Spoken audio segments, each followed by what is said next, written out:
자, 우리 지난 시간에 컨덴세이션에 의한 성장 했죠?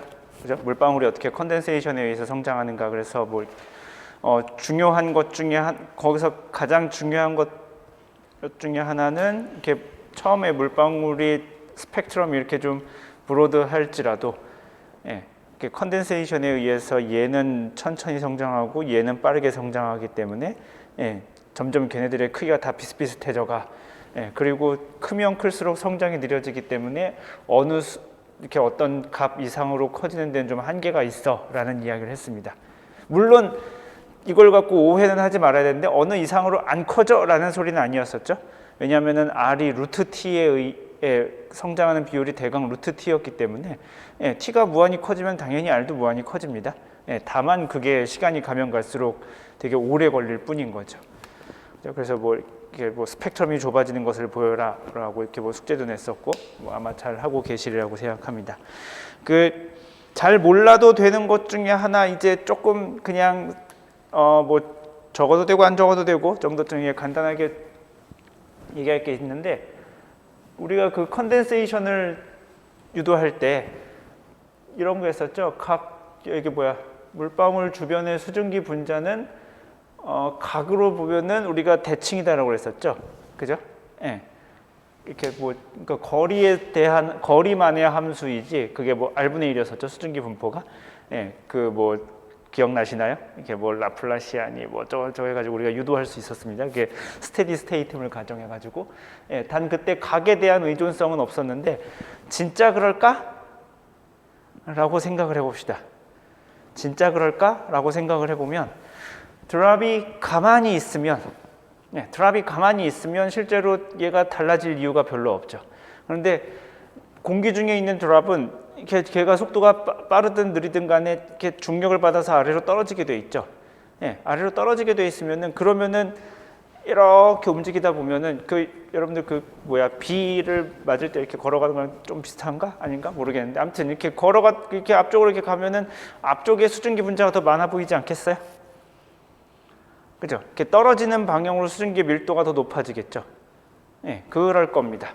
그렇게 될 거예요. 생각해 보면은 그렇습니다. 그래서 얘가 실제로 만약에 이렇게 떨어지면은 요 방향으로 수증기가 사실 더 많습니다. 그래서 각에 대한 대칭성이 깨져요. 각에 대한 대칭성이 깨지게 됩니다. 그러면은 이게 처음부터 다시 해야 되는 거죠.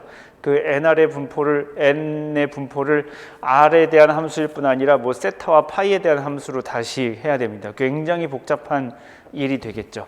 그래서 일반적으로는 그걸 이제 유도하지 않고 이런 식으로 우리가 지난 시간에 dm 오버 dt가 러플리 fd 플러스 fk분의 4파이 rs 심플하게 이렇게 썼었는데, 여기다가 f라는 어떤 팩터를 곱합니다.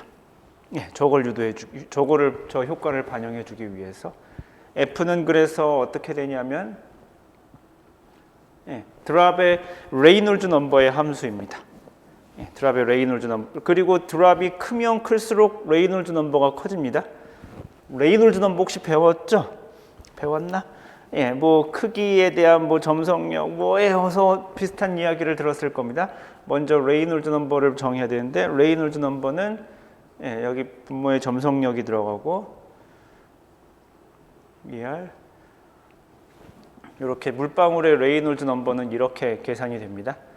밑에가 점성력이고 위에가 관성력인데, 관성력 계산할 때 여기 크기 규모 곱하기 속도가 들어가게 되는데, 크기 규모는 반지름이 R이니까 걔의 물방울의 크기 규모는 대강 지름 정도라고 할 수 있겠죠. 그 다음에 이 물방울의 낙하 속도 VT라고 하면 낙하 속도가 됩니다. 이 레이놀즈 넘버에 대한 함수로 표현이 되고 1.0 더하기 0.09 레이놀즈 넘버 혹은 0.78 더하기 0.28의 레이놀즈 넘버의 루트 0부터 레이놀즈 넘버가 2.5일 때, 레이놀즈 넘버가 2.5 이상일 때, 이 정도로 약간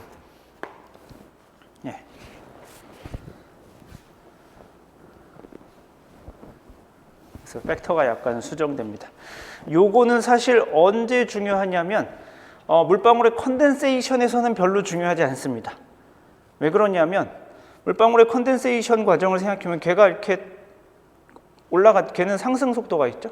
그죠? 그리고 물방울이 대체로 작죠. 그죠? 물방울이 대체로 작으니까 레이놀즈 넘버도 되게 작겠죠. 생각해 보면은.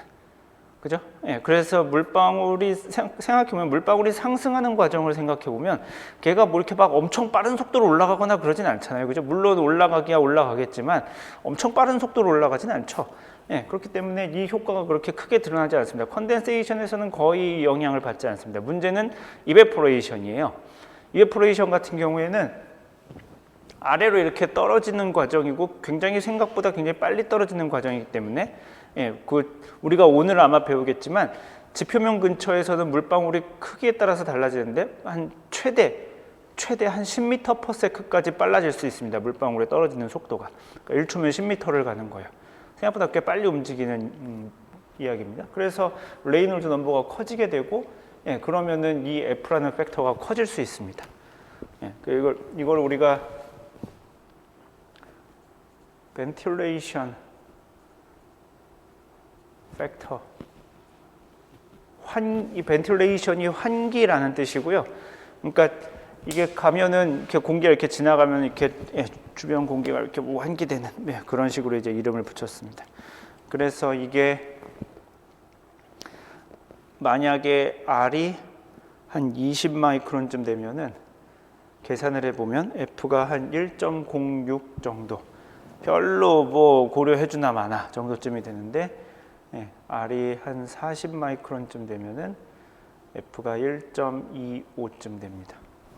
이 정도 되면은 고려를 해줘야 되겠죠.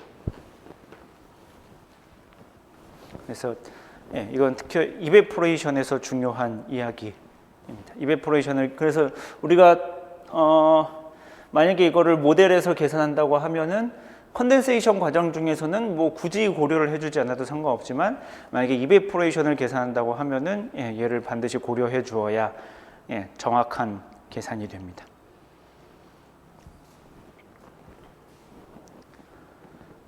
이해가 되시나요? 간단한 짧은 이야기였고요. 그 다음에 이거는 이제 여기까지 이제 교과서에 나오는 이야기고 이제 아주 최근에 하는 이야기들을 생각해 보면. 과연 구름 속에 물방울이 이렇게 있을 때 얌전하게 수증기가 이렇게 주변에 이렇게 고른 분포로 등방성이라고 하죠. 이렇게 각에 대한 뭐 저기도 없이 물론 지금 벤틸레이션 이펙트를 하긴 했지만 진짜 그렇게 얌전히 있을 것인가? 어떻게 생각하세요? 진짜 그럴까요? 수증기가 이렇게 어딜 봐도 이렇게 이렇게 딱 함수를 그려가면서 비슷하게 있을까요? 그럴 수도 있고 아닐 수도 있고, 그죠? 아닌다고 생각하면 요인이 뭐가 있을까요? 걔를 고르게 있게 하지 않는 요인이 있다면 뭐가 있을까요?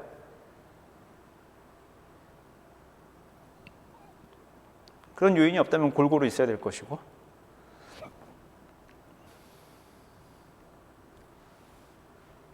공간적으로 고르지 않게 만드는 요인이 있을까요?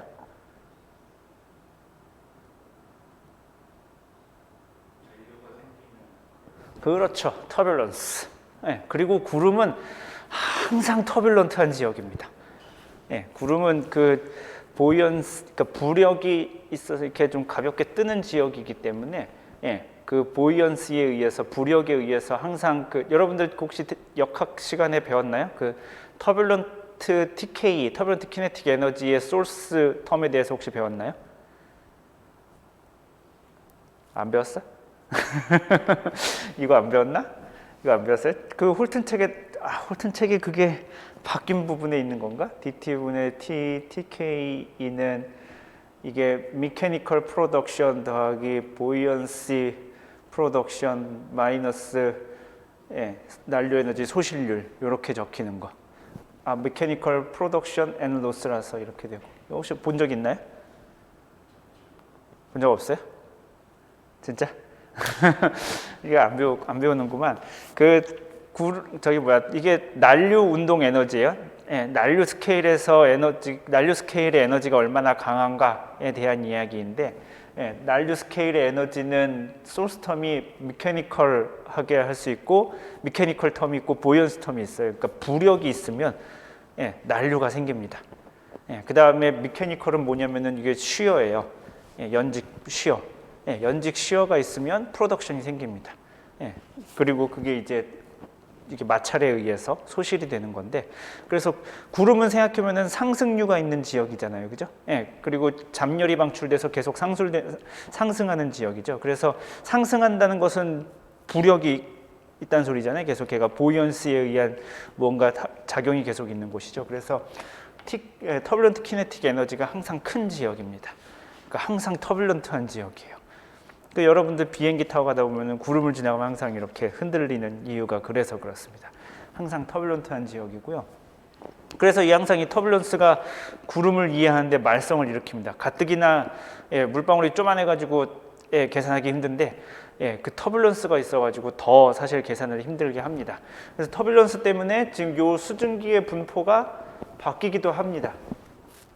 생각해 보면 그러려면은 터뷸런스 스케일이 굉장히 작아야 되겠죠. 만약에 터뷸런스 스케일이 엄청 크다고 하면 물방울 규모에서 보면은 그냥 그게 터뷸런스가 있으나 마나 할 수 있잖아. 이게 무슨 이야기냐면 항상 이렇게 우리가 어떤 것을 비교할 때는 공간적인 크기를 생각해 볼 필요가 있는데, 예를 들면은 파장이 우리가 생각하기에 파장이 한 뭐만 하다고 할까? 파장이 예를 들어서 여기 학교 캠퍼스 전체만 한 어떤 웨이브가 있다고 칠까요? 그러면은, 그리고 걔가 심지어 그렇게 빠르지도 않아.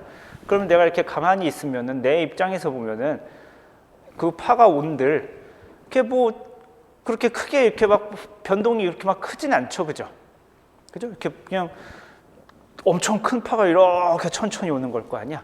그런데 만약에 파장이 굉장히 짧아. 파장이 여기서 요 교실에서 요 책상에서 책상 간격 정도라고 좀 해봅시다. 그럼 내가 가만히 있으면은 가만히 있어도 이렇게 뭐가 진동하는 걸 느낄 수 있죠. 그죠? 그런 것처럼 우리가 어떤 무엇과 무엇을 비교할 때는 이렇게 공간 규모를 가지고 생각해 볼 필요가 있는데, 예를 들어서 터뷸런스 에디가 엄청 커. 터뷸런트 에디가 엄청 커. 막 고기압 저기압만 해. 그렇다고 치면 물방울 하나 1마이크론짜리 입장에서 보면은 뭐 그냥 그게 그거겠지. 그죠? 그게 그거일 텐데, 터뷸런트 에디는 보통 얼마쯤 될까요? 사이즈가 터뷸런트 에디는 당연히 크기가 되게 다양해요. 모든 규모의 에디가 다 있습니다. 크기가 큰 것부터 작은 것까지 다 있는데, 가장 작은 터뷸런트 에디는 보통 크기가 얼마 정도쯤 될 것 같으세요? 찍어봅시다. 가장 작은 터뷸런트 에디의 크기, 스케일.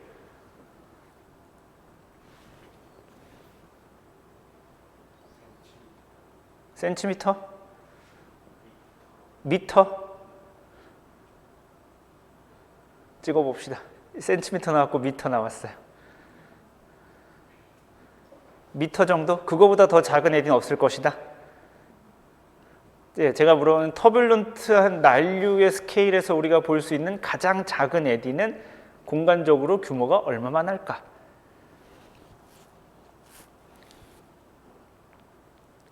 미터? 여전히? 이거 혹시 대기 난류 시간에 안 배웠어요? 배웠을 법도 한데? 콜모그로프 랭스 스케일 뭐 이런 거 안 배웠어요? 배웠을걸. 남구 배웠어요? 대기 난류 수업 들었죠? 대학원 수업 안 들었어요? 아직 들을 게 많구나. 아하. 학부에 혹시 대기 난류 수업이 있어요? 경계층 기상. 거기서는 했을 수도 있고 안 했을 수도 있죠. 거기서는 안 했을 수 있죠. 콜모그로프 랭스 스케일이라는 게 있어요. 그걸 가지고 터뷸런스가 있을 때, 물론 당연히 이 터뷸런스의 강도에 따라 달라지긴 하지만, 티피컬한 강도를 그리고 점성에 따라 달라지긴 하겠지만, 일반적인 규모로 생각했을 때 가장 작은 에디 사이즈가 어느 정도쯤이냐면 한 1mm 정도쯤 됩니다. 가장 작은 규모가 한 1mm쯤. 물론 그리고 엄청 큰 규모 에디도 있고, 터뷸런트 에디에서 가장 큰 정도라고 하면은 PBL 하이트만한 한 1km 정도쯤 되는 것부터 1mm까지, 그러니까 제일 작은 거에서 제일 큰 것까지 한 100만 배 정도쯤 차이 납니다. 그래서 뭐 이런 거 배워요? 뭐 배우나? 그 웨이브 넘버에 따른 에너지 스펙트럼 뭐 그려가지고 이게 이렇게 되고 뭐 그렇습니다. 웨이브 넘버는 이게 파장에 반비례하는 이야기입니다. 그래서 웨이브 넘버가 크다는 소리는 파장이 작다는 소리예요. 파장이 짧다는 소리예요. 짧은 그러니까 이렇게 작은 규모의 에디일수록 에너지가 점점점 작아지는 뭐 이런 거 대학원 대기난류 수업을 하면은 이런 걸 배워야 됩니다. 그래서 기울기가 얼마네 뭐 이런 거 합니다. 여튼 한 1mm 정도쯤 되고 그래서 여담이지만 여러분들 혹시 LES라는 이야기 들어봤나요? LES 우리 대학원 선생님 이 정도는 알아야 되는데 LES 들어봤죠? 네, 들어봤어요? 안 들어봤어요? 환경방은 들어봐야 되는데 환경방은 LES를 알아야 돼요. 그 라지 에디 시뮬레이션이라고 불러요. 그러니까 그 컴퓨터로 이렇게 이런 것들을 난류가 포함된 흐름을 계산하는데 뭐 여러 가지 전략이 있어요. 난류는 되게 복잡하니까 계산이 잘 안 되는데 이 난류를 우리가 어떻게 처리할 것인가에 대한 몇 가지 전략이 있는데 라지 에디 시뮬레이션 같은 경우에는 에너지가 좀 아까 봤듯이 큰 에디일수록 에너지가 되게 많으니까 우리가 큰 에디는 직접 계산을 하자라는 전략입니다. 그래서 그럼 어느 정도까지 커야 되냐? 한 10에서 100m 정도까지는 커야 된다라고 이야기를 합니다. 그래서 보통 라지 에디 시뮬레이션 같은 경우에 격자가 그렇게 수십 미터 정도쯤 되고 나머지 이렇게 그 작은 부분을 파라메터라이제이션 하는 그런 전략을 취하고 있는데 여튼 아까 얘기했지만 제일 작은 에디가 한 1mm 정도쯤 돼요. 그러니까 그러니까 1mm 정도 스케일로 요 수증기 분자의 농도가 달라질 수 있는 거죠. 에디가 1mm 정도 스케일로 있으니까 요 얘의 공간 분포도 한 1mm 정도 스케일을 갖게 되는 거죠. 그 1mm, 그러니까 1mm 안에서는 우리가 호모지니어스하다고 이야기할 수 있겠지만 여기 있는 1mm와 여기 있는 1mm는 수증기 농도가 다를 수 있는 거죠. 난류에 의해서 이렇게 막 섞이니까 그렇게 다를 수 있습니다. 요 안에서는 호모지니어스 할 수 있지만 그러면은 물방울의 입장에서 생각을 해보면은 얼마든지 다른 수증기 농도를 경험할 수 있는 거죠. 이쪽에는 많고 저쪽에는 적고 이런 식이 충분히 될 수 있는 거죠. 그래서 우리가 격자 하나를 생각하고서는 그 격자 안에 슈퍼 세추레이션을 가지고 얘를 계산하겠지만 그 격자 안에서 슈퍼 세추레이션 값이 안 같은 거죠. 다 다른 겁니다. 심지어 물방울도 골고루 있지 않아요. 그 격자 안에서. 물방울도 골고루 있지 않고 그러니까 물방울도 보통 난류가 이렇게 있으면 보통 어디에 있냐면 난류가 이렇게 에디로 표현되면은 여기 가운데는 안 있고 보통 요 경계선을 따라 있게 돼요. 요게 물방울이 주요하게 있는 지역들이거든요. 난류 에디가 있으면 이렇게 왜냐하면 생각하면 심플하게 이렇게 돌리면 바깥쪽으로 갈 거 아니야. 그래서 중심에는 잘 없고 바깥쪽으로 이렇게 모이는 겁니다. 그래서 그 에디의 바깥쪽 이렇게 그렇게 모여서 이제 드랍도 거기 많이 분포하고 수증기도 거기 많이 분포하고. 그래서 계산을 해보면은 실제로 보면은 요 나중에 여러분들이 볼 수 있는 기회가 있을까 모르겠는데 이렇게 논문 같은 걸 이렇게 보면 이런 거를 실험할 수가 있어요. 그 챔버 가지고 통 만들어가지고 우리나라에도 이제 챔버가 드디어 하나 생겼는데 챔버 가지고 실험을 할 수 있어요. 그래서 챔버 갖고 실험을 해보면 실제로 난류 강도에 따라서 이렇게 물방울이 모이고 걔네들은 수증기의 응결 성장이 얘가 진단한 것보다 훨씬 더 빠르게 되는 경우가 있습니다. 수증기가 실제로 거기에 많이 모이는 거지. 그런 식으로. 아무튼 근데 난류가 들어가면 뭐든지 다 어려워서 아직 우리가 그 부분을 어떻게 해결해 주어야 되는가에 대해서는 아직 잘 답이 없습니다. 근데 그런 게 있다더라 정도쯤 알아두면 좋을 것 같습니다. 자, 길고 길었던 컨덴세이션 이야기를 마무리하고 이제는 더 긴 컬리전의 이야기로 가봅시다. 어이쿠.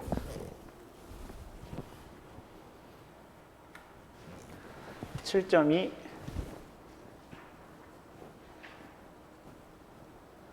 droplet growth인가? by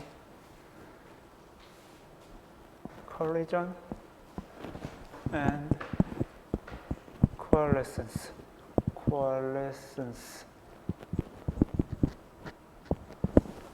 스펠링이 맞아? 맨날 헷갈려. coalescence.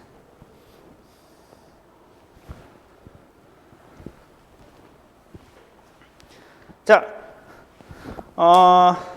교과서 199쪽 그림을 한번 볼까요? 199쪽의 피규어 7.6 이걸 한번 보면은 예. PDF 얼른 찾으세요. 7.6 199쪽 7.6 찾았나요? 예. 그게 이제 되게 유명하게 잘 쓰이는 스키마틱 그림인데 그 실선이 컨덴세이션에 의해서 성장하는 것을 아주 대강 그린 거예요. 예. 시간이 지남에 따라서 실선이 보면은 시간이 지남에 따라서 물방울의 성장이 증가하긴 하는데 별로 잘 증가하지 않죠, 그죠? 예, 아까 이야기했던 것처럼 별로 잘 증가하지 않습니다. 그래서 어떤 과정이 필요하냐면 물방울이 형성되기 위해서는 그 파손의 과정이 컬리전인데, 예, 그 컬리전의 과정이 필요합니다. 컬리전은 지금 보니까 컨덴세이션하고 지금 정반대죠. 처음에는 굉장히 느리죠, 그죠? 처음에는 굉장히 느리다가 가면 갈수록 갑자기 확 빨라지는 그런 경향성을 보입니다. 그게 이제 왜 그렇게 되는지를 이해하는 게 요번 주 그리고 오래 걸리면 다음 주 정도까지의 우리 목표가 되겠습니다.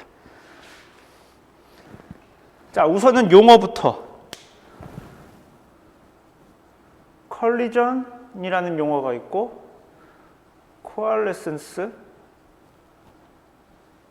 있고 컬렉션이라는 용어가 있습니다.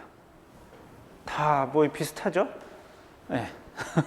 다 CO로 시작하는 앞글자만 따서 보면 아주 가관입니다. COLL, COAL, 얘도 COLL 뭐 이렇게 되는데 예. 우선 용어를 우리가 잘 알아야 돼요. 컬리전은 물방울 두 개가 부딪히는 과정을 이야기합니다. 예, 그래서 한국말로 이야기하면 얘는 충돌이에요. 예, 물방울 두 개가 부딪히는 충돌을 이야기하고 코알레센스는 한국말로 뭐라고 하냐면 병합이라고 이야기합니다. 예, 충돌했지만 그게 충돌했다고 해서 물방울 두 개가 이렇게 붙으리란 보장은 없죠. 그죠?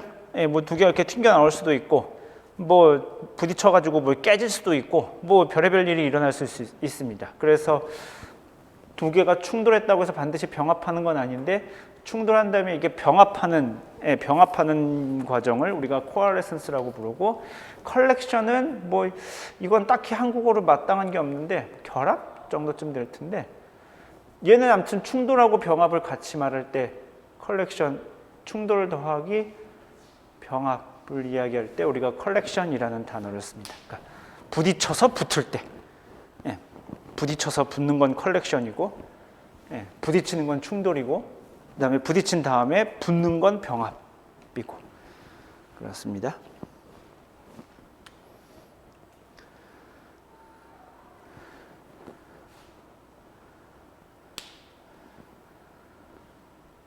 자,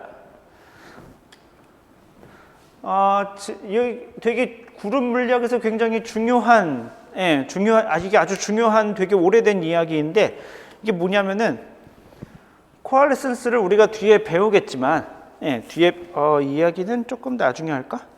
이야기를 나중에 조금 합시다. 자, 이야기는 좀 나중에 하고 오케이. 자, 물방울이 왜 충돌할까요? 물방울이 왜 충돌할까요?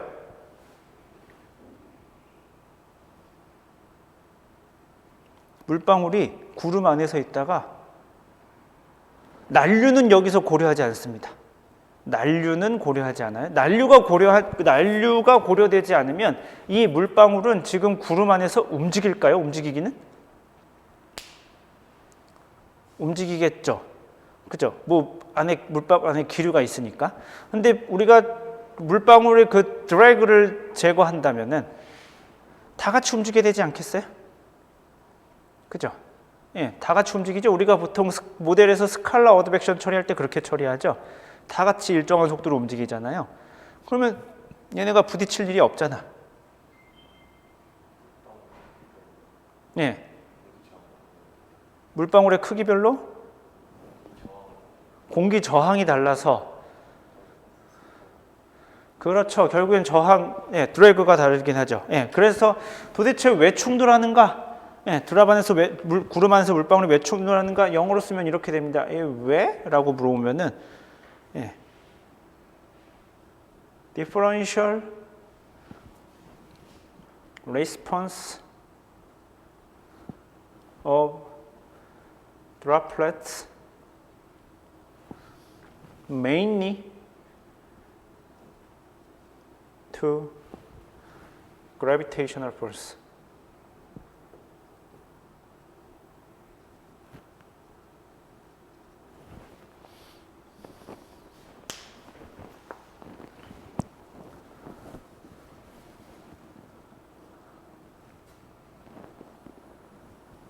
조금 쓸 시간을 줘야 되죠.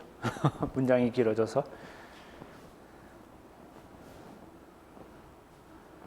예, 그러니까 반응이 달라서 그래요. differential response. 반응이 서로 달라서 그래요. 뭐에? 물방울에. 물방울의 반응이 서로 달라요. 어떤 것에 대한 반응이냐면은 mainly, 주로. 예, 이게 100% 이건 아니라는 소리예요. mainly를 붙여놓으면은 예, 중력. 예, 무슨 말이냐면 물방울이 이렇게 큰 녀석이 있고 작은 녀석이 있어요. 누가 빨리 떨어질까요? 큰 녀석이 빨리 떨어지죠. 왜 그러죠? 얘가 빨리 떨어져요. 얘는 천천히 떨어지고. 왜 그런지 이제 좀 이따 볼 거고. 그런다 칩시다. 예, 그런다 치면 얘는 또 무슨 소리야? 예, 그런다 치면은 여기 있는 물방울이 만약에 얘가 떨어지는 경로 안에 우연히 떨어지는 경로 안에 이 작은 물방울이 있었다 칩시다. 그럼 얘는 빨리 떨어지고 얘는 천천히 떨어지니까 가다가 따라잡히겠죠. 그죠? 가다 따라잡힐 테니까 부딪히겠죠. 예, 이러면서 이제 운이 좋으면 두 개가 서로 결합을 하게 됩니다. 그렇죠? 예, 이런 과정에 의해서 결합을 하게 됩니다. 예, 이런 과정에 의해서. 그러니까 중력에 의해서 아래로 떨어져야 되는데 큰 녀석이 빨리 떨어지고 작은 녀석이 천천히 떨어져서 예, 요것 때문에 예, differential response of droplets mainly to gravitational force. 예, 이 뜻입니다. 자, 그러면은 이걸 그럼 계산하기 위해서는 예, 도대체 물방울의 크기에 따라서 얘가 얼마나 천천히 얼마나 빨리 떨어지는가를 알아야 되겠죠. 그죠? 예, 도대체 물방울은 어떤 속도로 움직이고 있는가. 그렇기 때문에 우리가 알아야 되는 게 뭐냐면은 이걸 우리가 뭐라고 부르냐면은 터미널 벨로시티라고 부릅니다. 터미널 벨로시티 혹은 터미널 폴 스피드.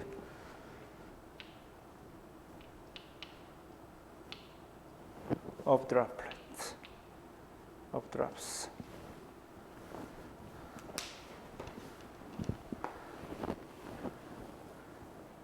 예, 그 한국어로 하면은 종단 속도라고 하죠.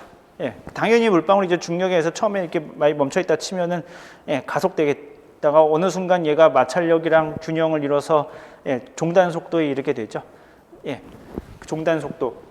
그리고 이걸 벨로시티라고 부르기도 하고 폴 스피드라고 부르기도 하는데 생각해보면은 중력 방향으로 한 방향으로 떨어질 테니까 굳이 뭐 이렇게 벨로시티까지 필요하지 않고 스피드만 알아도 되니까 뭐 그렇게 이야기도 합니다. 자, 그러면 참고로 제가 이거를 빠지지 않고 거의 항상 시험 문제 내봤었는데 아무도 잘 못 써. 왜 잘 못 쓰는지 잘 모르겠어. 자, 그러면 예, 물방울이 하나 있다 칩시다. 예, 그럼 얘가 어떤 속도로 떨어지게 될지 분석을 해봅시다. 어떤 속도로 떨어지는지 알려면은 얘에 작용하는 힘을 알아야 되겠죠. 자, 얘에 작용하는 힘 뭐가 있을까요? 중력. 예. 이쪽으로 떨어질 텐데 일단 이쪽으로 떨어지는 중력이 있습니다. FG가 있고 그 다음에 마찰력. 예. 드래그 포스라고 우리가 부르고 FD라고 있습니다. 이게 다일까요? 또 있어요. 하나 더 있어요. 사실 무시해도 괜찮지만 엄밀히 말하면 하나가 더 있습니다.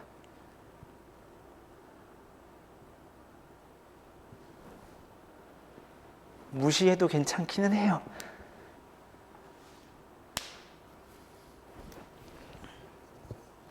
예?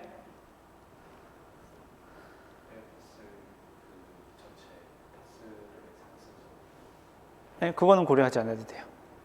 그냥 공기는 멈춰 있다고 가정하나, 예, 뭐 이렇게 움직여야 그건 상관없습니다. 그 어차피 공기가 이렇게 전체적으로 움직이면 그냥 거기다 똑같이 더해주기만 하면 되는 거라서 아무런 상관이 없습니다. 뭐가 있을까요? 라스트 원. 부력. 예, 모든 유체 안에 있는 물체는 예, 유체의 무게만큼에 해당하는 예, 중력에 거스르는 힘을 받죠. FB를 받습니다. 예, 요 세 가지 힘이 있어요. 예, 우리가 요 물방울에 지금 작용하는 힘은 요 세 가지가 있습니다. 물론 요 세 가지가 다일까요? 라고 생각해 보면은 사실은 그렇진 않습니다. 생각해 보면은 전기력이 있기는 해요. 예, 전기력이 있기는 해요. 여러분들 그 고등학교나 대학교 시간에 그 혹시 정전기 유도 현상 뭐 이런 거 배운 적 있나요? 쌍극자 모먼트 뭐 이런 건 혹시 배운 적 있나요? 어디선가 말은 들어본 적 있죠. 다이폴 모먼트 영어로, 한국어로 쌍극자 모먼트. 저 물방울 안에 물방울이 뭘로 이루어져 있냐면 H2O로 이루어져 있죠. H2O는 극을 띠고 있죠. 그죠? 이게 대칭이 아니잖아요. H2가 이렇게 생겼잖아. O가 이렇게 있고 H가 이렇게 있고 H가 이렇게 있어가지고 이게 대칭을 이루고 있지 않죠. 여기 위로 이게 자유전자가 조금 있잖아요. 그래서 이게 어느 방향, 이쪽 방향으로 이렇게 극을 띠고 있죠. 플러스 마이너스 극을 띠고 있습니다. 예, 그래서 만약에 외부에서 전기력을 걸어주면, 예, 전기력이 걸어있다 치면 전기장이 걸리면은 요 안에 있는 물 분자들이 이렇게 그쪽 방향으로 이렇게 돌아요. 회전해요. 예, 그러면서 이렇게 그 극을 형성하게 되거든요. 쌍극자 모먼트가 형성이 되고, 그러면서 그 전기력의 반응을, 그 전기장의 반응을 해서 전기력도 걸리게 됩니다. 그렇긴 한데 이건 우리가 아직 잘 몰라서 패스하는 겁니다. 저런 게 이제 뭐 천둥번개 칠 때 이럴 때는 아마 중요하겠죠. 네, 아무튼 근데 그런 게 있습니다. 그리고 사실은 지들끼리도 이렇게 부딪히면서 이렇게 뭐가 생기긴 하는데 우리가 아직 잘 모르니까 일단 역학적인 부분, 요 힘을 한번 고려해 봅시다. 자, 먼저 FG는 뭐 매우 심플하죠. mg 하면 되겠죠, 그죠? 네, 뭐 부호를 따지자고 하면은 요 마이너스 달아주면 되겠죠. 위쪽 방향을 플러스라고 하자라고 하면은, 네, 중력은 뭐 우리가 아주 잘 아는 힘입니다. 부력은 어떻게 생겼나요?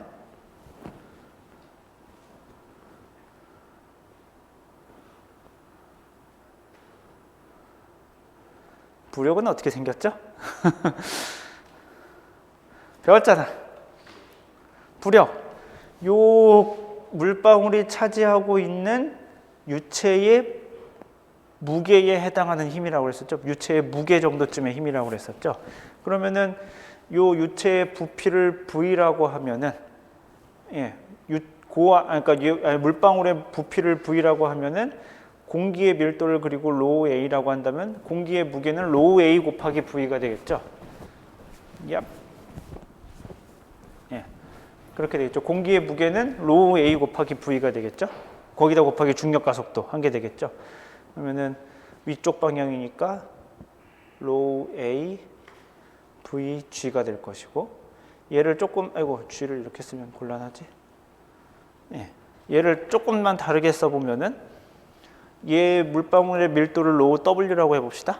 예, 그럼 로우 W를 곱하고 나누고 하면 이렇게 쓸 수 있어요. 로우 W분의 로우 A 곱하기 로우 W V G라고 쓸 수 있죠. 그죠? 예, 이러면 곱하면 같아질 테니까. 자, 얘는 뭘까요? 로우 W 곱하기 V 뭘까요? 로우 W 곱하기 V 뭐죠? 물방울의 질량. 당연하죠. 예, 그러니까 얘는 이렇게 쓸 수 있습니다. 그죠? 예, 얘는 이렇게 쓸 수 있어요.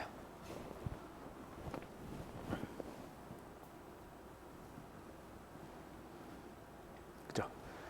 자, 얘는 얼마일까요? 로우 W 얼마죠? MKS 유닛으로 로우 W 얼마인가요? MKS 유닛으로.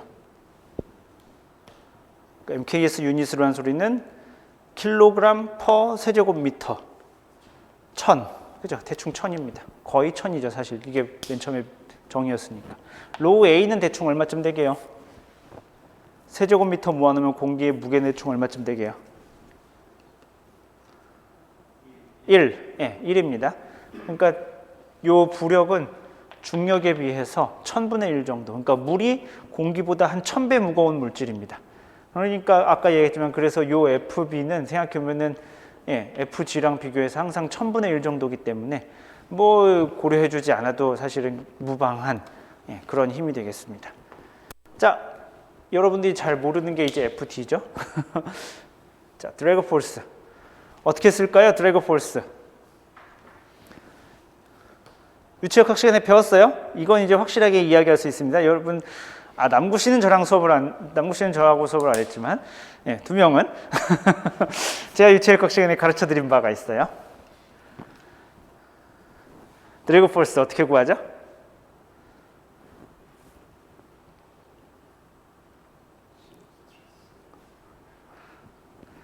여기 멀리서 있었던 기본적으로 이게 왜 그러냐면은 왜 생기는 거냐면은 기본적으로 멀리서 있던 공기가 U로 이렇게 다가와서 근데 여기 와서 이게 속도가 0으로 줄어들죠.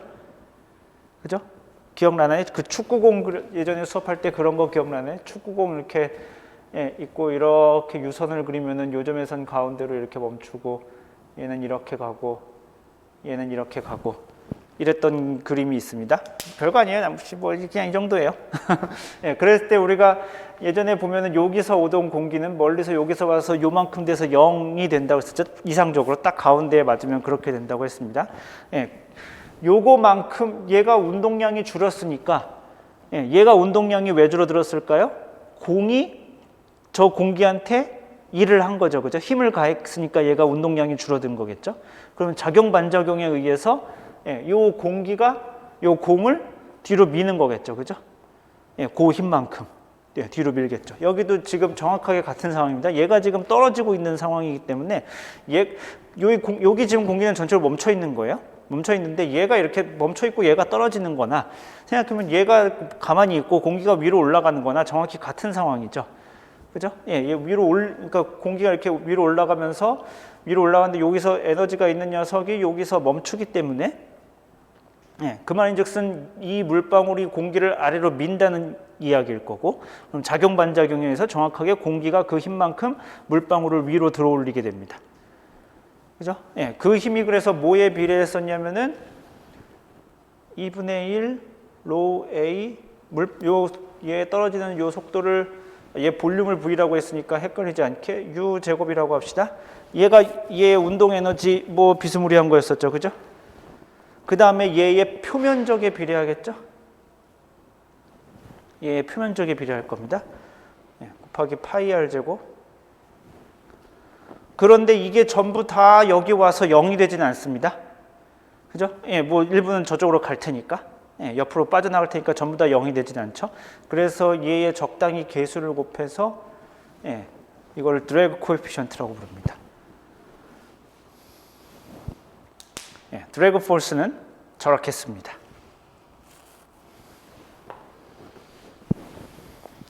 드래그 포스를 잘 못 쓰더라고.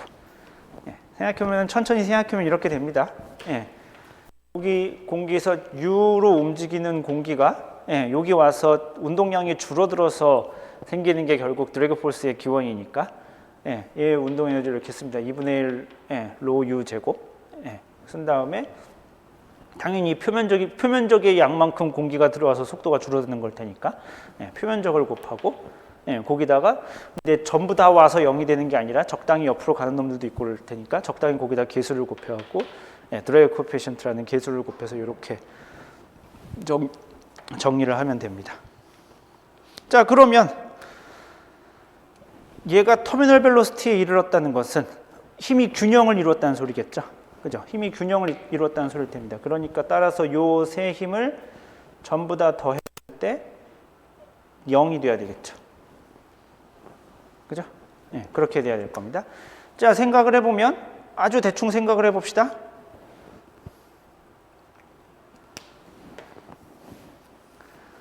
자, 슥 째려보면은 mg는 상수죠. 그죠? mg는 상수고 부력도 뭐 크기가 작아서 그렇죠. 뭐 어쨌든 상수긴 상수입니다. 그죠? 예, 크기가 되게 작긴 하지만 얘는 운동 상태에 따라서 변하는 건 아닙니다. 그죠?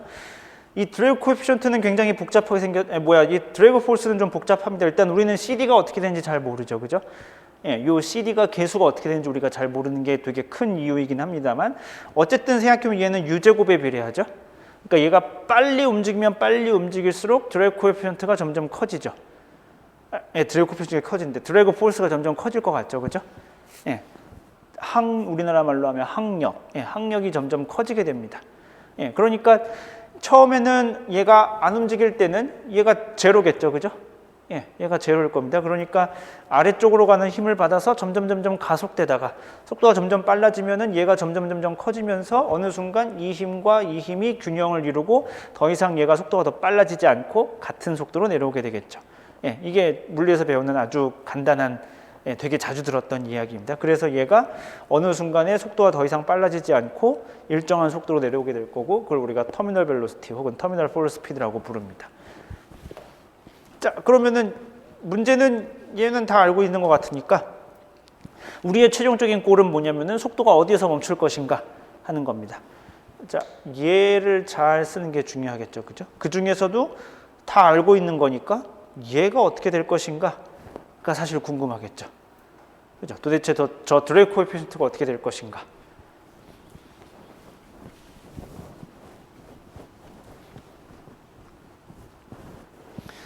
자, 드래그 코에피션트가 도대체 어떻게 될 것인가?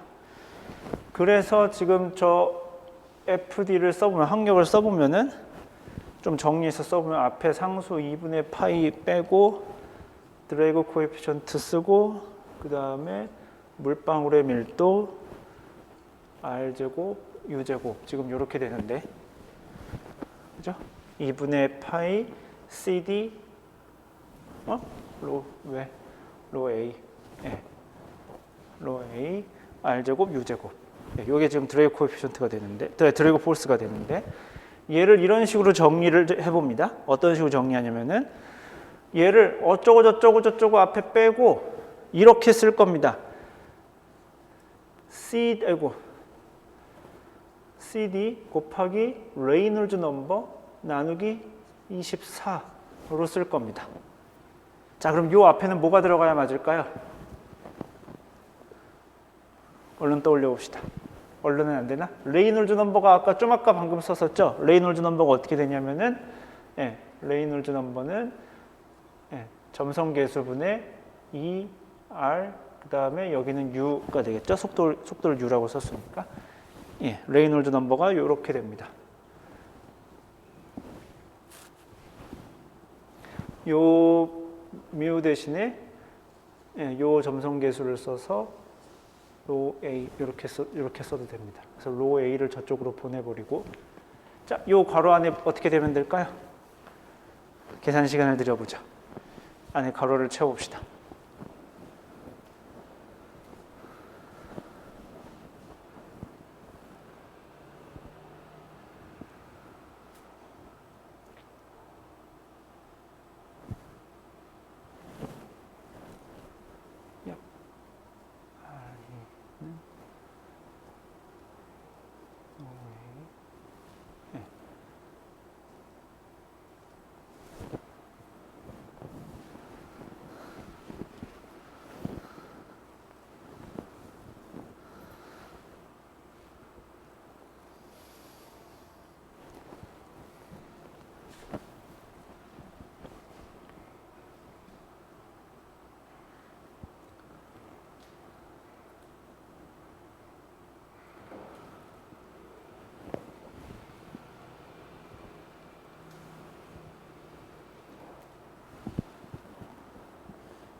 하고 있어요?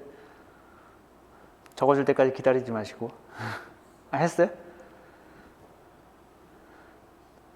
했나요? 건이 하고 있어요?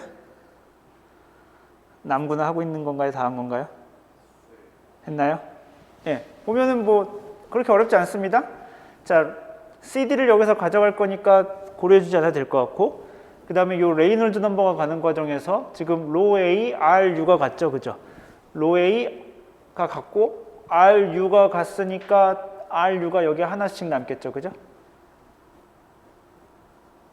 그죠? RU가 하나씩 남을 것 같고, 그 다음에 여기 뮤분의 1이 갔으니까, 예, 같게 해주려면은 뮤가 여기 하나 살아남아 있어야 될 것 같고, 그죠? 그 다음에 CD는 갔으니까 로 A 갔고, RU 처리됐고, 요 뮤가 여기 분모에 남아 있는 거를 여기로 처리해주면 되고, 그 다음에 파이 안 갔으니까 파이 해주면 되고, 이제 남은 건 이제 개수만, 앞에 있는 숫자만 처리해주면 되죠. 예, 여기 24분의 여기 레이논버가 2가 있으니까 12분의 1이 있으니까 여기 2분의 1이랑 맞아주려면은 6 있으면 되겠죠. 예, 별로 어렵지 않은 이야기였습니다. 예, 그래서 FD는 우리가 이렇게 써줄 수 있습니다. 왜 해필이면 D를 이렇게 만들었는가는 이제 좀 이따가 나오게 될 겁니다. 예. 자, FD는 저렇게 되고, FG는 우리가 뭐 밑에 썼지만, 예, 얘는 지금 뭐 부호 저기 무시하고 mg였으니까 얘는 3분의 4 파이, 예, 그 다음에 로 w r의 세제곱 g가 되겠죠. 뭐 이 정도쯤이야. 물방울의 무게. 그죠? 예, 이렇게 될 겁니다. 부력은, 예, 물론 고려해 준다고 하면은, 만약에 부력을 여기다 고려해 준다고 하면은 이렇게 될 겁니다. 부력은 3분의 4 파이 J의 공기의 밀도니까 이렇게 되겠죠, 그죠? 자, 그래서 두 개가 균형을 이뤄야 됩니다.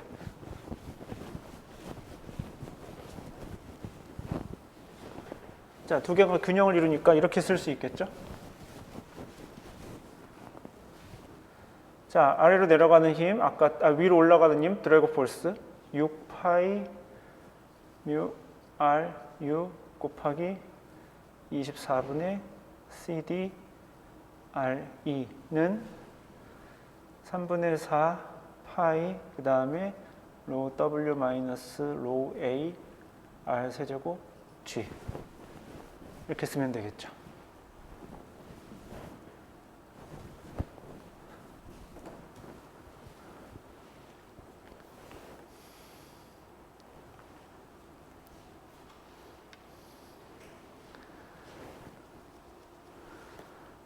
됐나요?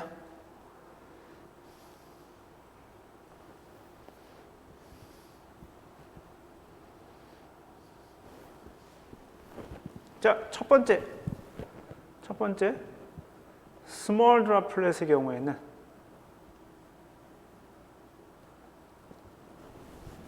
스몰 드랍의 경우에서는 태강 CD 곱하기 R2가 대강 24가 됩니다. 그러니까 CD가 드래그 포스가 레이놀즈 넘버에 반비례합니다. 그러니까 다시 쓰면은 CD가 레이놀즈 넘버분의 24점 작은 물방울일 경우에 그래서 이렇게 바꾼 겁니다. 그러면은 어떻게 될까요? 요거의 통째로 그냥 1로 써주면 되겠죠, 그죠? 예, 그러면은 6파이 뮤 R U가 3분의 4 파이 그 다음에 얘는 이제 로 A는 우리 무시해줘도 될 것 같죠? 로 W 마이너스 로 A 아까 봤지만 1000에서 999로 줄어드는 정도입니다. 로 W 곱하기 R 세제곱 G가 됩니다. 그죠?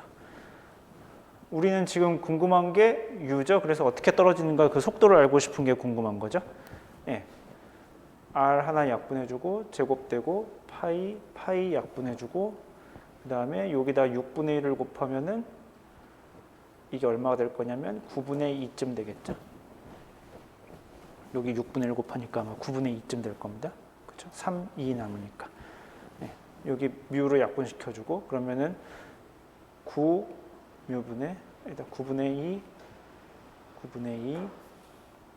뮤분의 로 W G 그 다음에 곱하기 R 제곱 이렇게 되겠죠.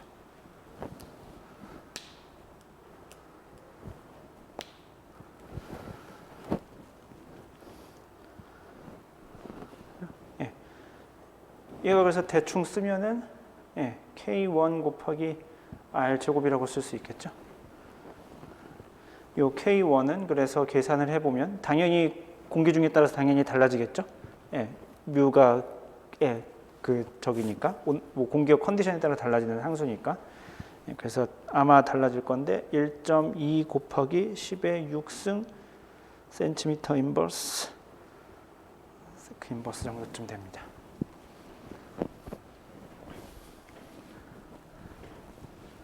예, 중요한 건 뭐냐면은 낙하 속도가 R 제곱에 비례합니다. 예, 이걸 우리가 뭐라고 부르냐면은 예, 스톡스 로우라고 부릅니다.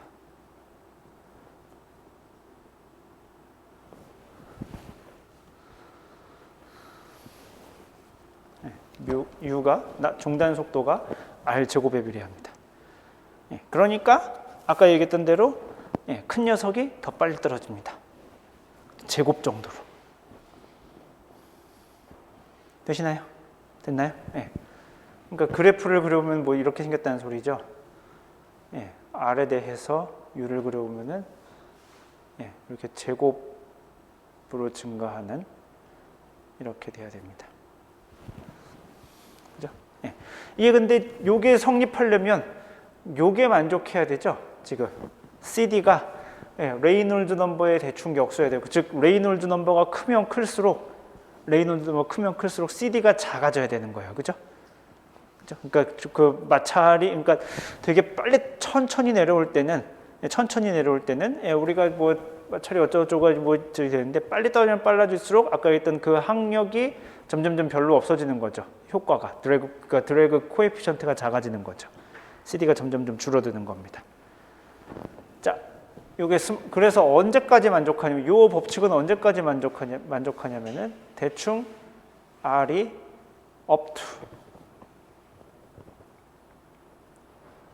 to 한 30에서 40 마이크론 정도까지는 예, R 제곱 법칙을 잘 그래도 근사적으로 잘 따라갑니다.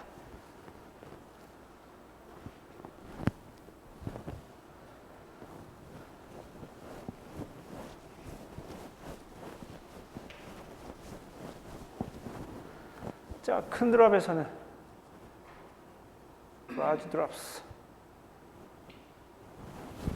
큰 드랍에서는 CD가 대충 일정합니다. 레이놀즈 넘버와 관계없이 일정합니다. 대충 0.45쯤 된답니다. 레이놀즈 넘버와 관계없이.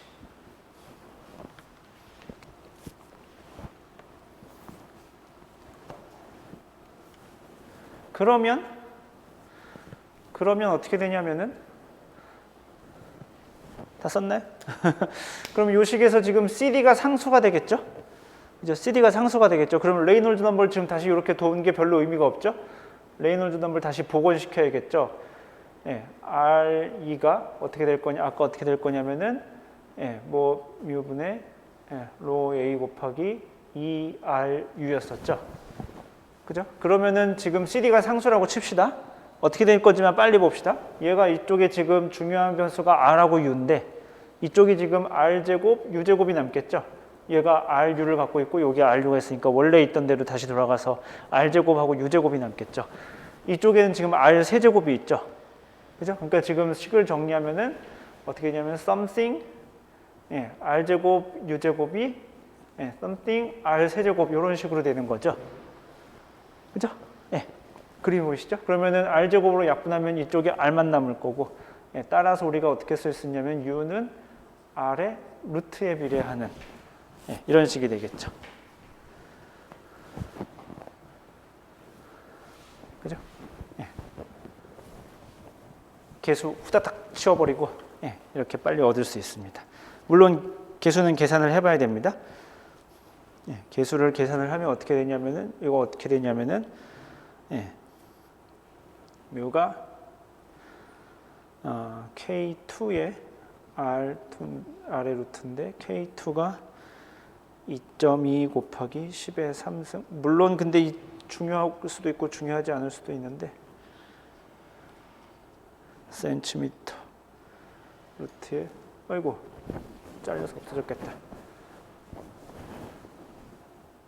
K2는 2.2 곱하기 10의 3승 예, 로분의 로낫 센티미터 큐 로낫은 1.2 킬로그램 퍼 미터 세제곱.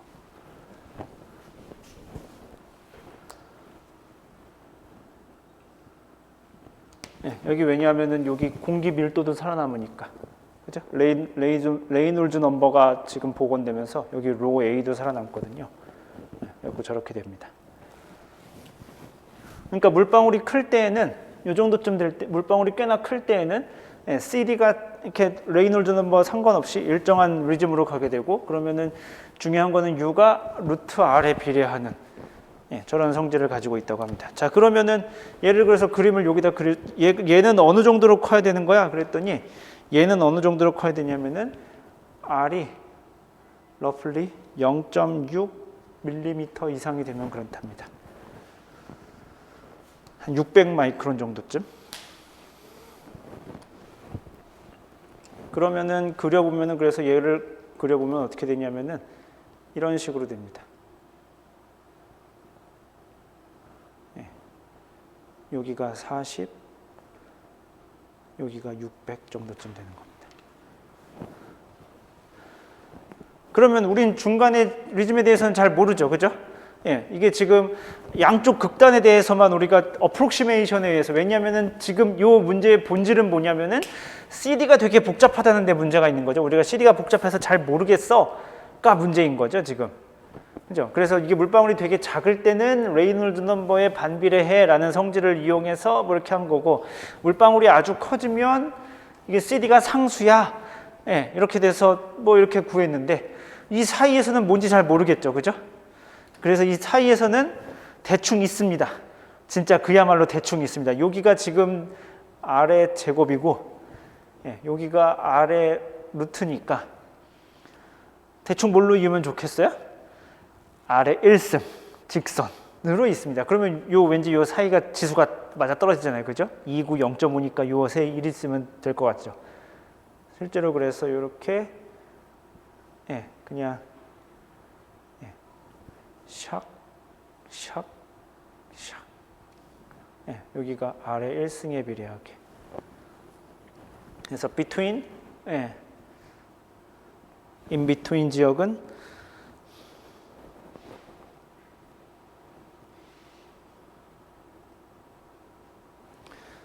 그냥 가정합니다. U가 K3의 R이라고.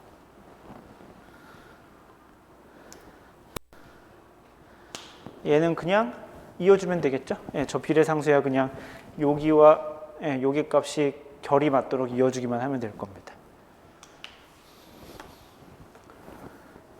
그래서 물방울의 그 종단 속도를 반지름에 따라서 그려보면은 이 정도쯤에 우리가 예, 개형을 얻을 수 있습니다. 처음에 그러니까 빨리 증가해서 그 증가율이 점점 느려져 가지고 그 다음에는 이렇게 되는.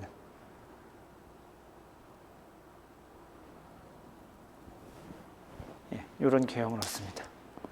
이게 뭐 아크탄젠트? 그렇게 근사시킬 수 있을까 모르겠는데, 하나의 어떤 단일한 식으로 떨어지진 않습니다. 예, 여전히 지금 이제 스몰 드랍의 경우에서는 이렇게 되고요. 그 다음에 비트윈 지역에서는 이렇게 되고, 라지 지역에서는 이렇게 되는. 그런데 실제로 지금 이렇게 지금 보면은 이렇게 뭐 생각해보면 되게 복잡하진 않죠, 그래도. 예, 뭐 학교 시험 문제 정도쯤으로 낼 수 있는 적절한 난이도입니다. 이걸 뭐 r 제곱에 비례했다가 저쪽 클 때는 r의 루트에 비례하고 사이에는 우리가 잘 모르니까 r의 1승에 비례하게 하고 뭐 약간 좀 허술하고 엉성한 면이 있고 그리고 결과는 되게 심플하고 그렇죠? 그렇기 때문에 우리가 무언가 물방울의 낙하 속도와 관련해서 손으로 계산할 일이 있으면 그리고 손으로 계산하는 게 그게 그리고 엄청 정확하지 않아도 돼 라고 할 때에만 씁니다. 실제 우리가 계산을 하는 컴퓨터 모델에서 최근에 어떤 클라우드 모델에서는 아무도 이런 걸 이 정도 수준에서 쓰지 않습니다. 교과서에서 신나게 우리가 배웠지만 이렇게 우리가 배우는 이유는 얘가 대충 어떻게 될 것인가에 대한 우리가 어떤 개념을 잡기 위해서지 실제로 물방울이 이런 심플한 개형을 따라가지 않습니다. 랩에서 실험을 해요. 아까 말씀드린 비슷하게 챔버를 갖다 놓고 실험을 합니다. 실험을 열심히 해가지고 그래프를 얻을 수 있어요. 물방울 크기에 대한 종단 속도를 얻어낼 수 있고요. 그것에 대한 아주 잘 정리된 논문이 이 사람이 쓴 1976년 논문에 있습니다. 비얼드? 뭐 이렇게 읽고 비얼드라고 있는 것 같은데 비얼드 1976년 제스 논문에 있고요. 그래서 읽어보면은 거기가 뭐 엄청 복잡해요. 그러니까 걔도 결국에는 드랍을 3개의 리즘으로 나눠요. 드랍을 3개의 리즘으로 나누고 각각에 대해서 근사식을 제공하거든요. 근사식을 제공하는데 보통 6차 정도까지 제공을 하고 다항식도 아니고 뭐 로그에 뭐 익스포넨셜에 뭐 되게 복잡하게 아무튼 근데 항을 한 6개 정도쯤으로 근사를 해서 제공을 합니다. 그래서 보통 우리가 누메리컬 마이크로피직스 모델에서 드랍의 폴 벨로시티가 필요하다라고 하면은 보통은 요 논문에서 가져다가 결과를 가져왔습니다. 이 중에서 우리가 신뢰할 만한 거는 요겁니다. 요거는 신뢰할 만해요. 요 정도쯤은. 그러니까 아주 작은 3, 40 마이크론 정도쯤 되니까 얘는 본격적으로 성장하기 전에 클라우드 드랍플렛 리즘이죠. 클라우드 드랍플렛 리즘에서는 R제곱에 비례하는 이게 비교 굉장히 잘 들어맞습니다. 이거 비어드 논문에 나온 걸 가지고 피팅을 해봐도 한 3, 40 마이크론 리즘까지는 R제곱에 충분히 잘 들어맞습니다. 그래서 사실 법칙에 이름이 붙어있는 다른 건 지금 이름이 안 붙어있잖아. 이름이 안 붙어있는데 여기엔 이름이 붙어있는 이유도 얘는 괜찮아서입니다. 얘 정도는 괜찮고 나머지는 별로 쓰잘데기가 없습니다. 그다지. 실제로 큰 물방울 큰데 뭐 CD가 0.4원 도대체 어디서 나온 거야? 뭐 이렇게 되거든요. 그러니까 생각해보면은 물방울이 작으면 레이놀즈 넘버가 작겠죠. 그죠? 우리가 레이놀즈 넘버가 작을 때는 우리가 뭔가를 잘 안다고 생각하면 됩니다. 레이놀즈 항상 머릿속에 기억하면 돼요. 우리가 잘 모르지만 레이놀즈 넘버가 작을 때는 그나마 우리가 뭔가를 잘 알아요. 근데 레이놀즈 넘버가 커지면 커질수록 이게 흐름이 터뷸런트해지고 그럼 우리가 모르는 것 투성이가 됩니다. 그래서 여기서도 레이놀즈 넘버가 작은 요 리즘에서는 비교적 잘 맞고 가면 갈수록 잘 안 맞는 그러한 상황이 됩니다. 그래서 그리고 요 비어드 논문에 따르면은 얘는 지금 R제곱이니까 계속 커질 수 있는 것 같죠, 그죠? R제곱이니까 R의 제곱이래. R의 루트 R이니까 R이 커지면 커질수록 종단 속도가 계속 커지죠. 그런데 실제로 해보면은 그렇지 않은 것 같습니다. 최대 종단 속도가 있는 것 같아요. 물방울이 아무리 커져도 최대의 종단 속도가 있는 것처럼 나옵니다. 대기 일반 이런 서페이스 근처에서는 한 9m/s 정도, 그리고 저쪽 한 500헥토파스칼에서는 한 13m/s 정도쯤. 위에는 이제 공기 밀도가 더 적으니까 더 빨리 떨어지고 밑에서는 공기가 더 잘 떨어져서 공기가 천천히 떨어져서 9m/s 정도쯤으로 일정한 속도로 수렴하는 것처럼 나옵니다. 임페리컬로 오긴 해요. 자, 여기까지 이해가 되셨나요? 이게 이해가 되면 이제 물방울이 지금까지 열심히 신나게 이야기한 게 뭐냐면 물방울이 중력에 의해서 떨어지는데 그게 떨어지는 속도가 달라서 물방울이 충돌할 거야 라고 이야기를 했고, 그러면은 도대체 어떻게 달라지는 거야? 크기에 따라서. 그 이야기를 한 겁니다. 자, 그 다음에 시간이 조금 애매하게 남았는데 하다가 끝내야겠구나. 터미널 벨로시티에 대한 이야기를 이렇게 했고,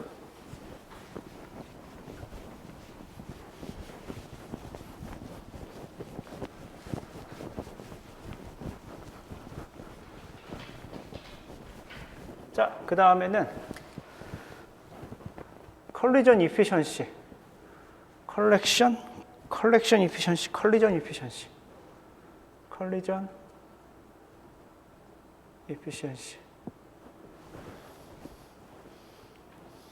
대한 이야기를 해봅시다. 자, 컬리전 이피션시가 뭐냐면은, 자, 이렇게 물방울이 지금 이렇게 큰 게 하나, 뭐 작은 게 하나 있다고 칩시다. 예. 그러면은 아까도 얘기했지만 큰 게 더 빨리 떨어지고 작은 건 천천히 떨어지겠죠. 그러면은 어떤 프레임에서 살펴보냐면 얘가 멈춰 있는 프레임을 봅시다. 그러니까 얘랑 같이 떨어지는 거예요. 관찰자가 얘랑 같이, 조그만 물방울이랑 같이 떨어집니다. 그러면은 위에서 이렇게 큰 물방울이 이렇게 내려오는 거죠. 예, 그러면 이렇게 부딪히겠죠. 그죠? 자, 그 상황에서 그러면 공기의 흐름은 어떻게 될 것인가? 예, 공기의 흐름은 어떻게 될 것인가? 아까 살짝 그려봤지만 공기의 흐름이 이렇게 됐다가 여기 정가운데로 가는 흐름은 이렇게 될 거고, 근데 이렇게 가는 흐름은 이렇게 되겠죠. 그죠? 이렇게 될 겁니다. 자, 그러면은 실제로 붙을 녀석은, 그러니까 실제로 지금 얘가 떨어지면서 요 안에 요 어떤 가상의 원기둥을 생각해 봅시다. 얘가 구형의 공이 이렇게 떨어지는 거예요. 그러면은 가상의 원기둥을 그리겠죠. 그죠? 그 가상의 원기둥 안에 있는 녀석들이 부딪히겠죠. 그죠? 요 가상의 원기둥 안에 있는 녀석, 가상의 원기둥이 요 정도쯤 되겠죠. 그죠? 요 정도쯤 안에 있는 물방울이 부딪히겠죠. 요 큰 물방울과. 그죠? 예. 자, 그 가상의 원기둥의 단면적은 어떻게 될까요? 단면적은 R 플러스, 얘가 대문자 R이고 얘가 소문자 R이라고 하면은 R 플러스 R의 제곱, 물론 파이가 붙겠지만, 예, 이렇게 되겠죠. 얘에 비례하겠죠. 그죠? 얘에 비례하겠죠. 여기가 R이고, 그러니까 여기까지 이렇게 될 수 있으니까. 그죠? 예, 이렇게까지 가도 우리가 붙을 수 있으니까. 그죠? 무슨 말인지 이해가 되죠? 예, 왜 R 플러스 R이냐면은, 예, 요 정도까지 안에 있는 녀석들도 붙을 거 아니야? 예, 그러면은 R 플러스 R의 제곱이 되겠죠? 예, 단면적이. 물론 앞에 파이가 붙을 거지만 파이는 상수니까. 근데 그 중에서 실제로 붙는 것들은 그거보다 적습니다. 예, 실제로 붙는 단면적을 그래서 우리가 가상의 x제곱, 파이 x제곱이라고 치고 걔를 우리가 컬리전 이피션시 2라고 부릅니다.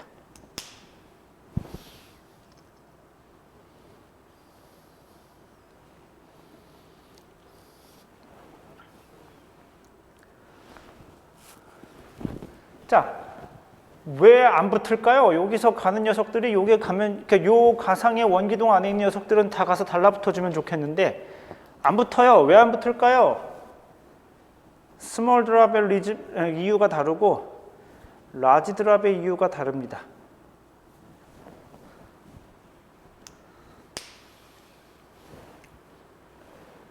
자, 엄밀히 말하면, 자, 볼까요? 자, 아주 엄밀히 보면은 지금 요 공기의 흐름은 기본적으로 얘랑 안 부딪히죠.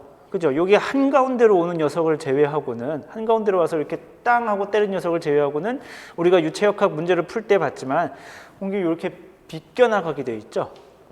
그죠? 주변을 공기가 이렇게 거기서 멈춰 있지 않을까? 이렇게 주변을 이렇게 비껴나가는 흐름이 형성이 되죠. 그죠? 아주 물방울이 코딱지만큼 작다고 칩시다. 예, 얘는 관성이 작죠. 그죠? 관성이 작아요. 그러니까 얘는 요 흐름에 매우 빨리 적응하죠. 그죠? 흐름이 이렇게 휘어지면은 얘도 아주 재빨리 흐름에 편승해요. 예, 관성이 작아서. 예, 그러면은 흐름에 재빨리 편성하니까 바깥으로 벗어나겠죠. 그죠? 무슨 말인지 이해가 되나요? 예, 그러면서 충돌을 안 합니다. 예. 에어로졸 충돌할 때 비슷한 이야기를 했었었는데 에어로졸 충돌할 때는 우리가 스케일이 훨씬 더 작으니까 얘네가 브라우니안 모션을 했었죠. 그죠? 브라우니안 모션이 압도적으로 큰 상황이에요. 지금보다는. 그러니까 그때 작은 에어로졸이 잘 붙어요라고 했던 이유는 걔네들이 브라우니안 모션에 의해서 붙는 거고, 여기는 지금 얘네 아무리 작다 손 치더라도 물방울이 브라우니안 모션에 의해서 막 흔들리는 그런 상황은 당연히 아니겠죠. 에어로졸 정도나 그런 거지, 물방울이 브라우니안 모션에서 흔들리는 그런 상황은, 분자 간의 운동에서 흔들리는 상황은 아닙니다. 그죠? 물방울이 작으면 관성이 작아서 스몰 이너샤, 리틀 이너샤. 이너샤가 관성이란 뜻이에요. 관성이 작아서 deflected by flow.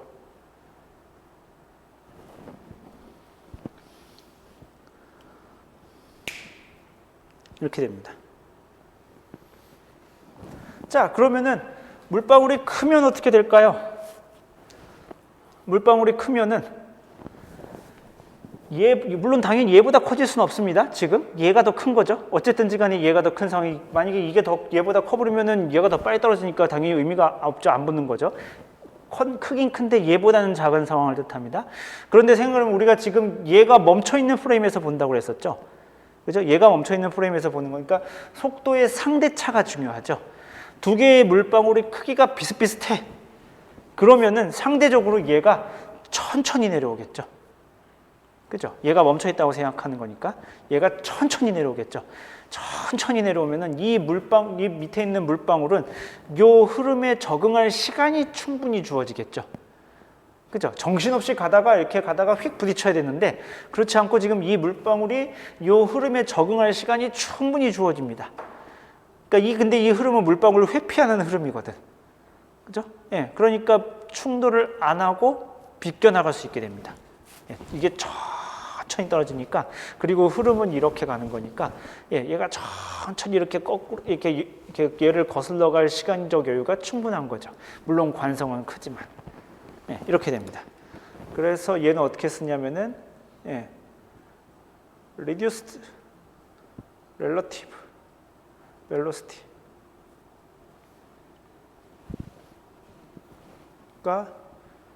sufficient time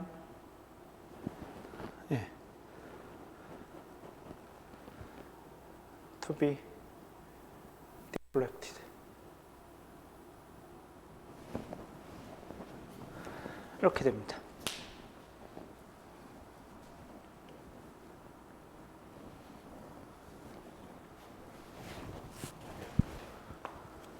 그래서 이 물방울이 지금 두 개가 이렇게 속도 차이에 의해서 부딪히게 될 텐데, 이거를 우리가 이제 에어로다이나믹스라고 불러요. 공기 역학.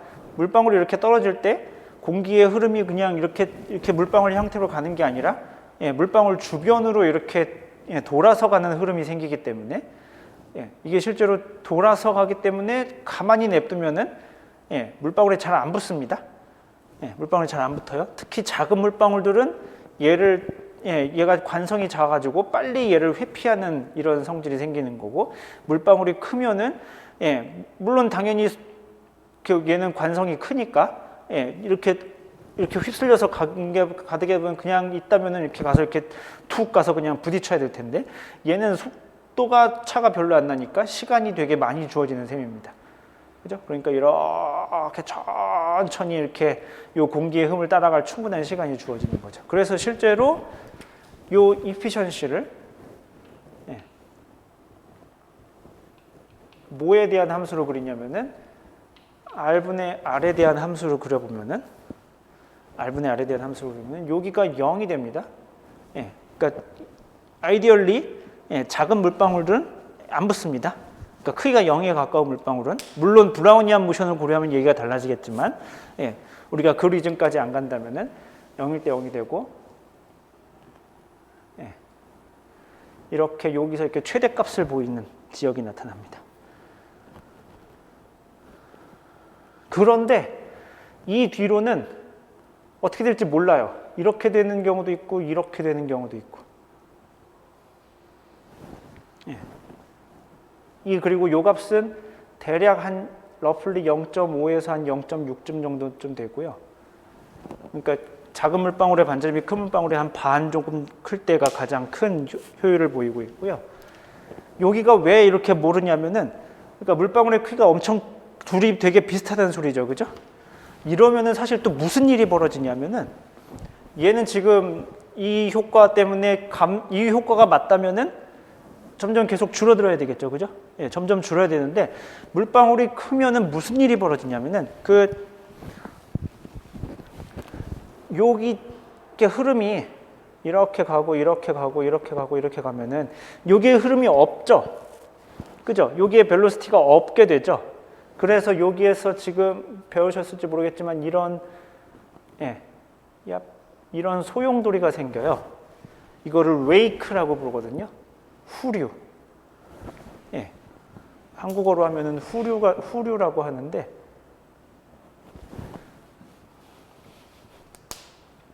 예. 그래서 여기서 상대적으로 압력이 낮은 곳이 발생합니다. 예. 압력이 상대적으로 낮아져요. 그래서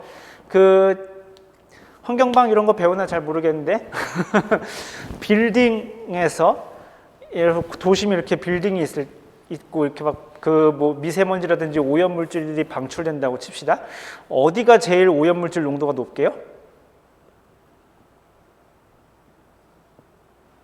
건물들이 막 이렇게 있어요. 건물들이 이렇게 있고 바람이 한쪽 방향으로 분다고 칩시다. 예, 그러면은 거기서 이렇게 미세먼지 같은 것들을 우리가 농도를 재면은 어디서 보통 제일 높으냐면, 물론 당연히 발생한 지점에서 제일 높겠지만 어디서 제일 높으냐면은 건물 뒤쪽에서 제일 높아요. 예, 유가 이렇게 푸름이 이렇게 흐르고 있고 건물이 이렇게 네모나게 있으면은 요쪽엔 일종의 쌓이는 그런 지역이 발생, 압력이 낮고 여기는 정체된 흐름이 이런 흐름이 생겨요. 그래서 물방울도 여기 큰 물방울이 있는데 갔어. 얘를 피해서 갔어. 가는데 여기 이렇게 후류가 있어가지고 얘가 이렇게 물방울이 가는데 잡혀요. 예, 피한 듯이 보이다가 이렇게 다시 가서 잡힙니다. 뒤에 가서 잡혀요. 그러니까 후류 지역의 압력이 나중에 쌓이거든요, 거기로. 예, 그러면서 물방울이 이렇게 잡힙니다. 예, 후류 지역에서 통과한 듯이 보이다가 그런 일이 발생해요. Captured due to, owing to.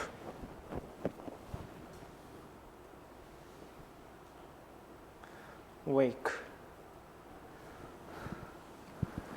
그래서 여기서 이렇게 물방울의 반지름이 지금 R분의 R이 점점 커질 때, 이 레이쇼가 커질 때 그냥 마냥 감소하지 않고 증가하는 경우가 있기도 합니다.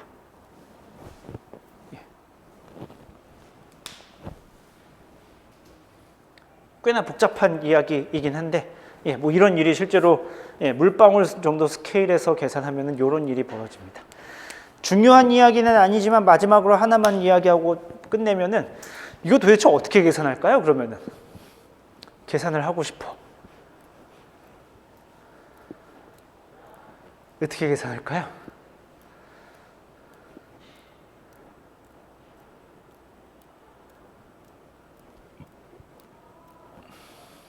DNS라고 혹시 들어보셨나요? Direct Numerical Simulation이라고 있습니다. 그게 뭐냐면 아까 얘기했지만 난류 스케일이 한 1mm 정도라고 했었죠. 격자를 그 정도로 만듭니다. 격자를 1mm 혹은 그 정도 스케일로 만들어서 거기서 우리가 유체역학의 방정, 네이비어-스톡스 이퀘이션을 풀면은 뭐 파라메트라이제이션이니 뭐 아까 얘기했던 뭐 TK를 뭐 어떻게 처리하느니 하나도 고려할 필요가 없어요. 그냥 모든 난류가 다 계산이 되니까.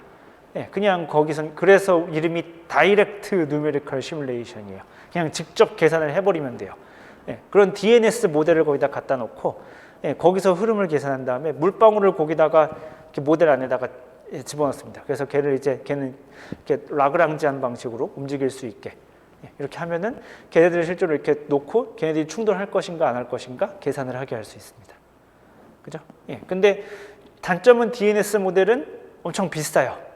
그러니까 모델 값이 돈이 비싸다는 소리가 아니라 격자를 되게 작게 해야 되기 때문에 도메인이 엄청 커져야 돼요. 엄청 많아져야 돼요. 그러니까 컴퓨터 계산이 엄청 많이 들어가는 모델이에요. 그래갖고 보통 DNS로 하기도 합니다. DNS로 보통 했던 논문이 2008년, 2009년 뭐 이 정도쯤에 많이 나왔었고, 예, 그걸 하는데 근데 실제로 계산이 너무 많이 걸리니까 예, 대안적으로 어떻게 하냐면은 그 슈퍼포지션 메서드라는 걸 씁니다. 그 중첩인데 뭐냐면은 우리가 손으로 풀 수 있어요. 손으로 물방울이 하나 있으면 그 주변의 흐름이 어떻게 생길지를 우리가 손으로 풀 수 있습니다. 예, 그러면은 두 개의 물방울이 있어. 그러면은 요 물방울에 의해서 기류가 어떻게 변할지를 계산할 수 있죠. 요 기류에 의해서 물방울 B가 어떻게 움직일지를 계산을 해요. 그 다음에 이 물방울 B가 움직이니까 이 물방울 B 주변으로도 어떤 흐름이 생기겠죠. 이 흐름에 의해서 이 물방울 A가 어떻게 움직일 건지를 계산을 해요. 예, 이건 우리가 물방울 주변의 흐름이 어떻게 될 건지를 손으로 계산할 수 있어서 이걸 우리가 슈퍼포지션 메서드라고 부르는데 이게 치명적인 단점이 뭐냐면은 그 두 개의 흐름의 인터랙션을 고려하지 않는 거죠. 그죠? 이것에 의해서 이 흐름이 바뀌고 근데 이것에 의해서 이 흐름이 바뀌는데 그 두 개가 서로 독립적으로 움직이는 거지. 예, 그래서 이게 불완전한 거 아니냐라고 하는데 실제로 이렇게 모델을 잘 만들면 근데 또 두 개가 또 비슷하게 결과도 나와요. 예, 그래서 그런 슈퍼포지션 메서드에 의해서 계산하기도 하는데 이 슈퍼포지션 메서드의 결정적인 단점은 아까도 했지만 물방울 주변의 흐름을 우리가 안다고 치는 거잖아요. 이게 이렇게 뭐 열심히 손으로 풀면 나오거든요. 손으로 풀면 나오는데 걔네들은 레이놀즈 넘버가 작을 때에만 해당이 되겠죠. 예, 그죠? 이게 내가 그래서 물방울이 작을 때에는 요 이피션시를 이렇게 손으로 계산할 수 이렇게 그런 단순한 모델로 계산할 수 있어요. 어느 정도쯤이냐 물방울의 크기가 반지름이 한 20마이크론 정도까지는 우리가 이렇게 한 200마이크론, 한 200마이크론 정도까지는 계산할 수 있습니다. 예, 근데 그거보다 더 커지면은 그런 그런 단순한 슈퍼포지션 메소드로 계산할 수가 없게 됩니다. 예, 그래서 DNS를 도입해야 되는데 DNS를 도입하면 아까도 얘기했지만 계산이 너무 비싸지고 이런 문제가 발생합니다. 그래서 라스트로 예, 얘가 어디에 그래서 잘 정리가 되어 있냐면은 예, 홀이라는 아저씨가 쓴 1980년 논문에 보면은 잘 정리가 되어 있어요.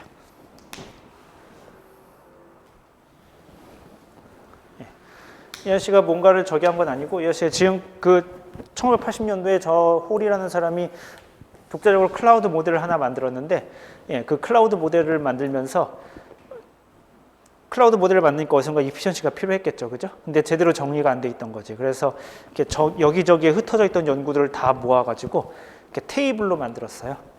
예, R이 얼마고 뭐 R이 얼마일 때 예, 이 컬리전 이피션시가 어떻게 된다.